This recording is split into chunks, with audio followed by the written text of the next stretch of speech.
तो अब हम लोग इस चैप्टर में कोलिजन को शुरू करने जा रहे हैं।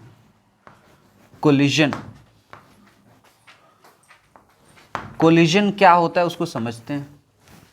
जनरली अगर कोलिजन वर्ड हम लोग के दिमाग में आता है तो वो ये होता है कि चलो दो बॉडीज हैं, अगर सेम ही पाथ में मूव कर रहे हैं, है ना, आपस में क्या क्या हो, टकरा जाएं, कोलाइड कर जाएं, तो उस फिनोमिनन को हम लोग कोलिजन कहते हैं। लेकिन फिजिक्स में इसको कैसे समझेंगे? कोई एक शार्प डेफिनेशन होना चाहिए, एग्जैक्ट डेफिनेशन होना चाहिए, what do we mean by collision का। सो सी, अगर कोई ऑब्जेक्ट हो दूसरे ऑब्जेक्ट पे रिलेटिवली बहुत लार्ज अमाउंट ऑफ फोर्स लगाए, एफ बहुत लार्ज हो, for very short interval of time, for very short interval of time. अब ये कहीं ना कहीं आपको इंपल्सिव फोर्स की याद दिलाएगा। So if very large amount of force acts between two bodies for very short time, then we say that it is a collision। ये क्या है? collision। अब इस collision में सपोज कि ये बॉडी है u1 वेलोसिटी से जा रहा है, u2 वेलोसिटी से ये आ रहा है, और दोनों का टकराना तय है क्योंकि सेम लाइन के अलोंग मोशन हो रहा है और अपोजिट डायरेक्शन में भी वो दोनों मूव कर रहे हैं। पर जरूरी हमेशा ऐसा नहीं कि ऑपोजिट डायरेक्शन में ही मोशन हो। ऐसा भी हो सकता है कि body mass m1 moving with speed u1, दूसरा बॉडी है जिसका मास m2 है मूविंग विथ स्पीड u2, और अगर यहां पे u1 ग्रेटर देन u2 हो तो भी कोलिजन हो सकता है। Even in this case collision is possible. अब यहां पे बस यही होगा, जब टकराएगा तो लार्ज फोर्स एक्ट करेगा for very short interval of time, तो ये हो गया कोलिजन। बेसिकली कोलिजन के लिए पहला कंडीशन ये है, there has to be some kind of approach between the two particles. दोनों पार्टिकल्स आपस में अप्रोच करें। आप देख रहे हैं दोनों एक दूसरे को अप्रोच कर रहा है। इसमें एक भाग रहा है बट दूसरा अप्रोच कर रहा है। One is running away but the other one is approaching, and it is approaching effectively towards m2 because इसका स्पीड ज्यादा है, सो इफेक्टिव अप्रोच हो रहा है। So there must be an approach. एक और इंपॉर्टेंट पॉइंट है, फिजिकल कोलिजन जब भी होगा तो उस समय फिजिकल कांटेक्ट होगा दोनों बॉडीज में, बट जरूरी नहीं है कि हमेशा फिजिकल कोलिजन हो। कोलिजन के लिए physical contact not necessary, physical contact not needed. जरूरी नहीं है कि फिजिकल कांटेक्ट हो ही कोलिजन के लिए। फॉर एग्जाम्पल, आपको याद होगा alpha particle scattering experiment. Suppose this is gold nucleus with atomic number Z, so it has some positive charge Ze, और यहां से helium is approaching with charge +2e, और इन दोनों का अगर सेम लाइन हो देन अल्फा पार्टिकल कुछ डिस्टेंस पे पहुंच के and then it starts reverting back. The alpha particle starts reverting back. बहुत रेयर ऐसा होता है क्योंकि बहुत सारे पार्टिकल्स ऐसे कुछ डिस्टेंस पे जाते हैं, they deflect by large angle, और ज्यादा दूर होंगे तो they deflect by small angle, but ये भी एक फिनोमिनन था। So here in this case also we will say that there is a collision between the nucleus of gold and alpha particle। यहां भी collision कहेंगे जबकि दोनों में कोई फिजिकल कांटेक्ट नहीं हुआ, एक डिस्टेंस बना रह जाता है, उसको हम लोग डिस्टेंस ऑफ क्लोजेस्ट अप्रोच कहते हैं, but still we say that it is a collision. So you have to remember this, that physical contact or physical touch is not necessary for collision to occur. अब collision में क्या process हो रहा होता है उसको एक बार समझते हैं. When the two bodies collide, तो पहले तो अप्रोच होना जरूरी है बिफोर कोलिजन. अब उसके बाद होता क्या है जब वो दोनों कोलाइड करते हैं, when they collide together, तो एक ने बहुत लार्ज अमाउंट ऑफ फोर्स इस पे लगाया है ना. Suppose this is 1 and this is 2, so this is F21, force on 2 due to 1, क्योंकि 1 उधर जाना चाह रहा था. अब अगर फोर्स 1 लगाएगा 2 पे तो 2 छोड़ देगा क्या? बिल्कुल नहीं छोड़ेगा भाई. एक और फोर्स लगेगा F12, force on 1 due to 2. And by Newton's third law, we know कि these two forces are equal and opposite. थोड़ी देर बाद क्या होगा? After some time, they will deform each other. They will deform each other. आपस में एक दूसरे को डिफॉर्म करेंगे. And when I am saying after some time, ऐसा नहीं कि आधे घंटे बाद, 1 घंटे बाद, just fractions of second later, दोनों एक दूसरे को डिफॉर्म कर देंगे. और डिफॉर्म करेंगे क्योंकि ये दोनों एक दूसरे पे फोर्स लगा रहे हैं. एंड देन फिर वापस वो लोग जो एक दूसरे में घुसे जा रहे थे वो सेपरेट होना शुरू होंगे, क्योंकि इसका वेलोसिटी ज़्यादा हो जाएगा, इसका वेलोसिटी कम हो जाएगा इसके मुकाबले. हो सकता है रिवर्ट बैक भी हो जाए, बट ये तो तय है रिवर्ट बैक हो या नहीं हो, ये इधर ज़्यादा वेलोसिटी से जाएगा और ये इधर कम वेलोसिटी से जाएगा. मतलब V2 इधर होगा वेलोसिटी और ये होगा V1. V1 अपोजिट भी हो सकता है, but at least this will happen कि after collision V2 greater than V1 हो जाएगा. V1 अपोजिट हो जाए तो बात ही अलग है, but at least V2 will be greater than V1. मतलब effectively there has to be a separation after collision. This implies there has to be a separation after collision. Otherwise what will happen? अगर separation नहीं होगा तो फिर से collision हो जाएगा ना. So there has to be a separation after collision. इसके दौरान आप देखें deformation हुआ है.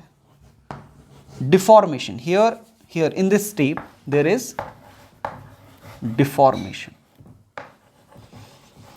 and then the bodies regain their shape. Yes or no? Deformation in this shape occurs in this step, and in the next step regaining of the shape occurs, and regaining of the shape is called elasticity. It is called elasticity. इसको elasticity कहते हैं. So whether the body is able to regain the shape और not, इसके basis पे हम लोग collision के अलग अलग टाइप्स पढ़ते हैं. Elastic collision, completely inelastic collision और इनइलास्टिक कोलिजन. सो ये 3 अलग अलग टाइप ऑफ कोलिजन है. तो उनको पढ़ेंगे बेस्ड ऑन कि वो कितना अपना शेप रीगेन कर सकते हैं. बट बिफोर दैट इसको इतना कॉपी कर लीजिए.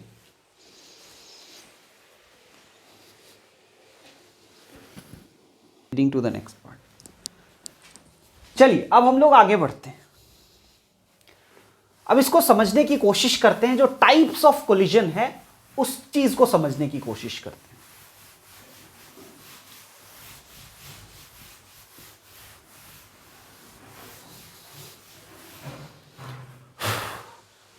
तो देखिए हमने कहा आपको कि 2 बॉडीज हैं, वो जब कोलाइड करती हैं तो obviously initially they must have some kinetic energy.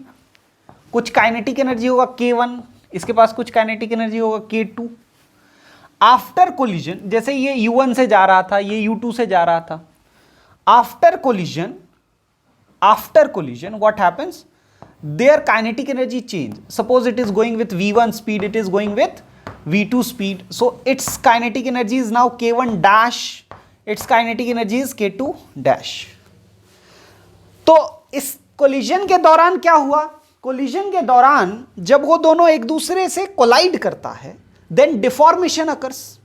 जब डिफॉर्मेशन होता है तो उसमें कॉम्प्रेशन आता है, और इस डिफॉर्मेशन की सिचुएशन में यहां पे कुछ एनर्जी स्टोर हो जाता है एज इलास्टिक पोटेंशियल एनर्जी या स्प्रिंग पोटेंशियल एनर्जी. जो स्प्रिंग पोटेंशियल एनर्जी हमने पढ़ा वो भी एक तरह का इलास्टिक पोटेंशियल एनर्जी है. अब सोचिए, एक स्ट्रेच्ड स्प्रिंग में कुछ एनर्जी स्टोर होता है, हाफ के एक्स एक्स स्क्वायर. तो सोचिए अगर एक स्ट्रेच्ड रबर हो तो क्या उसमें पोटेंशियल एनर्जी स्टोर्ड नहीं है? बिल्कुल है. आप एक रबर को स्ट्रेच करते हैं, आप छोड़ देते हैं तो वापस अपना शेप रीगेन करने की कोशिश करता है, तो वो उसके पास एनर्जी था तब तो वापस वो आया.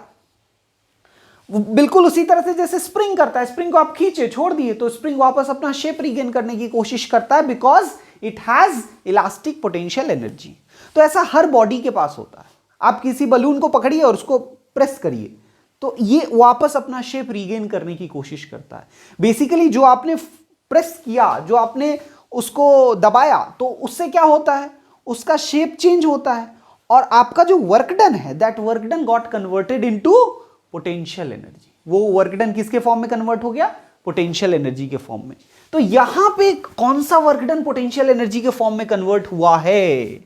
ये जो काइनेटिक एनर्जी था ना शुरू में दोनों का, शुरू में जो दोनों का काइनेटिक एनर्जी था, वो उसका कुछ पार्ट इस समय ड्यूरिंग कोलिजन, उसका कुछ पार्ट पोटेंशियल एनर्जी के फॉर्म में स्टोर हो गया. अब वापस जब वो शेप रीगेन करेगा तो अब वो पोटेंशियल एनर्जी से वापस किसको दे रहा है एनर्जी? काइनेटिक एनर्जी को. अब अगर वो अपना शेप पूरा रीगेन कर पाता है, मतलब वो परफेक्टली इलास्टिक बॉडी है. क्या है? Perfectly elastic bodies. और जब अपना शेप पूरा रीगेन कर लेगा, इट मींस कि उसका जो काइनेटिक एनर्जी का कुछ पार्ट पोटेंशियल एनर्जी के फॉर्म में कन्वर्ट हो गया था, वो वापस पोटेंशियल एनर्जी से काइनेटिक एनर्जी के फॉर्म में आ गया. अगर उसने अपना शेप पूरा पूरा रीगेन कर लिया तो ऐसा भी हो सकता है कि वो अपना शेप पूरा पूरा रीगेन नहीं कर पाए. And if the particles are not able to completely regain their shape, तो फिर कुछ काइनेटिक एनर्जी जो शुरुआत में था उसका कुछ पार्ट पोटेंशियल एनर्जी के फॉर्म में परमानेंटली रह गया. In that case total initial kinetic energy will not be equal to total final kinetic energy. और उससे पहले वाले केस में जब पूरा शेप रीगेन हो गया था तो पूरा काइनेटिक एनर्जी उसको वापस मिल गया, और जब उसको पूरा काइनेटिक एनर्जी वापस मिल गया, in that case total initial kinetic energy will be equal to total final kinetic energy. So based on this हम लोग इस कोलिजन को दो भागों में बांट सकते हैं. कोलिजन को कितने भाग में बांट सकते हैं? दो पार्ट में. One part is elastic collision, elastic collision, elastic collision, and the second part is inelastic collision, inelastic collision. अगर इलास्टिक कोलिजन होता है तो यहां पे बॉडीज अपना शेप पूरा पूरा रीगेन करती है, complete regain of the shape. This is complete regain of shape. पूरा शेप रीगेन कर लेगा. इसमें परमानेंट डिफॉर्मेशन रह जाएगा, परमानेंट डिफॉर्मेशन,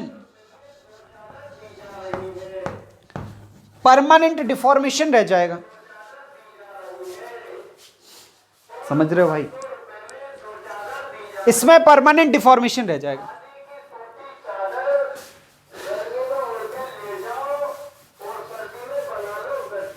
समझ रहे हो? ले लो चादर, ले लो.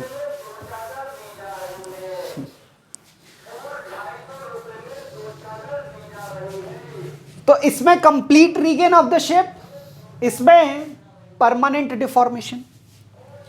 कंप्लीट रीगेन ऑफ शेप होगा तो मतलब पोटेंशियल एनर्जी पूरा एनर्जी किसको दे दिया, काइनेटिक एनर्जी को। तो इसका मतलब ये हो गया कि इलास्टिक कोलिजन में, इलास्टिक कोलिजन यहां लिख रहे in elastic collision.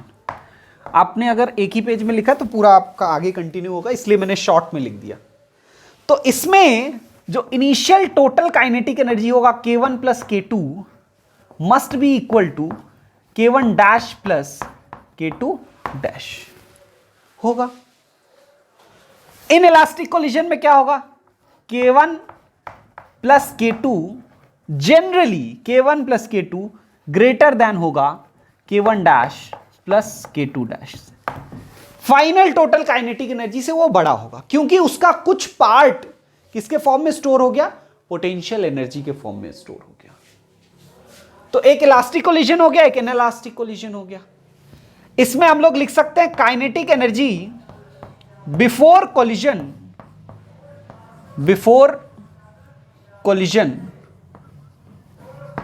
Is equal to kinetic energy after collision.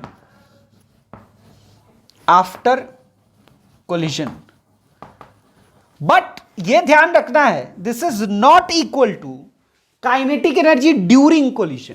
क्यों? क्योंकि ड्यूरिंग कोलिजन तो इसमें भी कुछ पार्ट पोटेंशियल एनर्जी के फॉर्म में स्टोर होगा।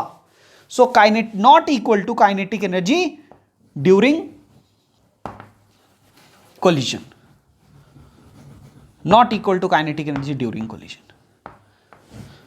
So kinetic energy before collision equals to kinetic energy after collision, but not equal to kinetic energy during collision. और यहां पे तो क्लियर है कि kinetic energy before collision is almost every time kinetic energy before collision is always greater than kinetic energy after collision. ये कभी कभी hold नहीं कर सकता है। अब आप सोचे कि कैसा सिचुएशन होगा जिसमें होल्ड नहीं करेगा। सपोज कि ये जाके इसमें टकराता है और टकराते ही ये टूट जाए। अगर ये टूटेगा तो काइनेटिक एनर्जी बढ़ जाएगा। अब ये अचानक से कैसे बढ़ गया, तो पहले से स्टोर्ड जो पोटेंशियल एनर्जी था वो टूटने पे रिलीज होता है। बॉम्ब ब्लास्ट होता है ना, तो शुरू में तो काइनेटिक एनर्जी कुछ भी नहीं, लेकिन आप देखते हैं कि अचानक से बहुत हाई काइनेटिक एनर्जी आता है। या आप किसी चीज को तोड़ने का कोशिश करें, एक छोटा सा टुकड़ा उड़ के बहुत तेजी से भागता है, क्योंकि पहले से जो स्टोर्ड पोटेंशियल एनर्जी था उसने काइनेटिक एनर्जी दिया। इतने जोर से तो मारा ही नहीं था, लेकिन टुकड़ा उड़ के बहुत तेज गया। तो उसका कारण यह है कि पहले से जो स्टोर्ड पोटेंशियल एनर्जी है that gets converted into kinetic energy. तो वो एकमात्र केस है जिसमें काइनेटिक एनर्जी आफ्टर कोलिजन बड़ा हो सकता है। बट जनरली ये इस रिलेशन को फॉलो करेगा, kinetic energy before collision will be greater than kinetic energy after collision. ये हो गया इलास्टिक कोलिजन्स के दो इंपॉर्टेंट प्रॉपर्टीज।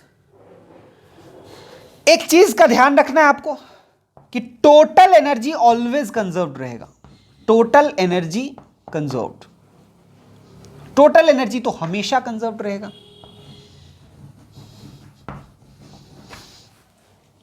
इसमें भी टोटल एनर्जी कंजर्व्ड रहेगा। Total energy conserve.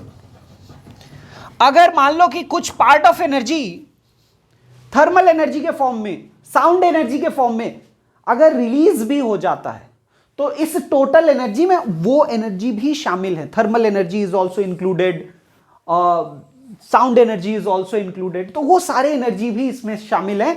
तो उन सबको मिला के टोटल एनर्जी हमेशा कंजर्व्ड रहेगा। अपार्ट फ्रॉम दैट एक बहुत इंपॉर्टेंट पार्ट है कोलिजन का, वो ये है कि मोमेंटम हमेशा कंजर्व्ड रहेगा। मोमेंटम हर कोलिजन में कंजर्व्ड रहेगा, चाहे वो इलास्टिक कोलिजन हो या इनइलास्टिक कोलिजन हो। मोमेंटम यानी linear momentum conserved. Here also, in this case also, momentum conserved. Momentum conserve रहेगा। काइनेटिक एनर्जी कंजर्व रहे नहीं रहे, लेकिन मोमेंटम टोटल कंजर्व रहेगा। तो ये हम लोगों ने कुछ कुछ पॉइंट्स देखे इलास्टिक कोलिजन और इनइलास्टिक कोलिजन को, पहले ये लिख लीजिए, बाकी और बहुत सारी चीजें हमें पढ़नी है।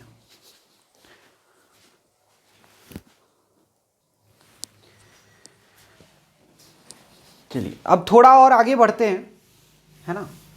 एक और टाइप ऑफ कोलिजन है, उसको देख लेते हैं। The third type of collision which is generally found is completely inelastic collision. Completely inelastic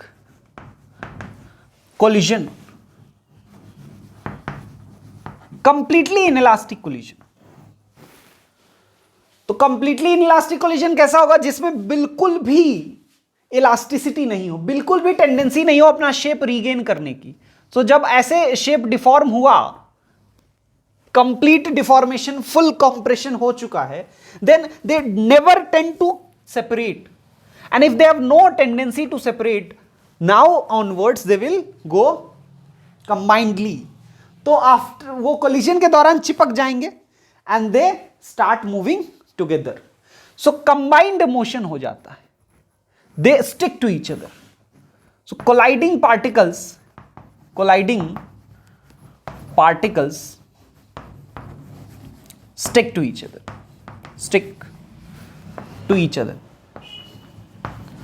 दोनों चिपक जाएंगे एंड कंबाइंड मोशन होगा।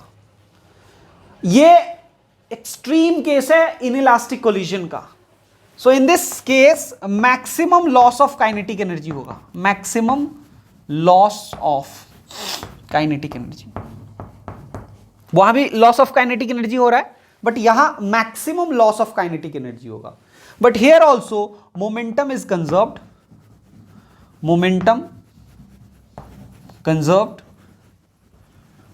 and also total energy conserved,